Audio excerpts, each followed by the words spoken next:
ओम नमो भगवते वासुदेवाय। ओम नमो भगवते वासुदेवाय। परम पवित्र ग्रंथ श्रीमद् भगवद गीता के चौथे अध्याय का 17वां श्लोक। श्लोक है, कर्मणो हि अपि बोधव्यम बोधव्यम च विकर्मणः अकर्मणश्च बोधव्यम गहना कर्मणो गतिः। अर्थात कर्म की बारीकियों को समझना अत्यंत कठिन है। अतः मनुष्य को चाहिए कि वह यह ठीक से जाने कि कर्म क्या है, विकर्म क्या है और अकर्म क्या है। ये तो इसका अर्थ हो गया मित्रों। व्याख्या देखिए कितनी अच्छी है। यहाँ पर भगवान श्री कृष्ण अर्जुन को कार्य के 3 प्रकार के कर्म बताते हैं। वे 3 प्रकार के कर्म हैं। क्या हैं? पहला है कर्म। कर्म अर्थात सत्कर्म। वे कार्य जो धर्म और नैतिकता के अनुसार सही माने जाते हैं। यह समाज एवं स्वयं के कल्याण के लिए होते हैं। उसे कहते हैं कर्म या सत्कर्म।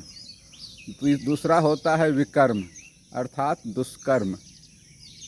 वे कार्य जो धर्म एवं नैतिकता के विरुद्ध होते हैं, जो धर्म एवं नैतिकता दोनों के विरुद्ध हैं, दोनों के अगेंस्ट हैं। वे कार्य समाज एवं स्वयं दोनों के लिए हानिकारक हैं। उसे कहते हैं विकर्म या दुष्कर्म। और तीसरा है अकर्म। अकर्म अर्थात निष्क्रियता। निष्क्रियता का अर्थ केवल निष्क्रिय रहना नहीं है, बल्कि इसमें कर्म के परिणामों में अनासक्त रहते हुए अपने कर्तव्यों का पालन करना अकर्म है, निष्क्रियता है। अपने कर्तव्यों का पालन कर रहे हैं, लेकिन आपको किसी परिणाम के, किसी फल की इच्छा नहीं है, उसमें आसक्ति नहीं है।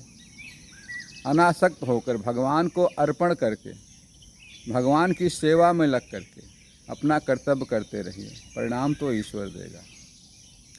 भगवान श्री कृष्ण कहते हैं कि कर्म का मार्ग अत्यंत गहन एवं जटिल है। इसे समझने के लिए गहन विवेक और समझ की आवश्यकता है।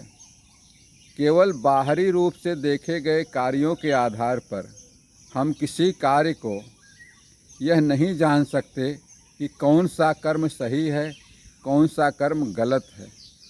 उसके लिए विवेक की ज़रूरत है, ज्ञान की ज़रूरत है, समझ की ज़रूरत है।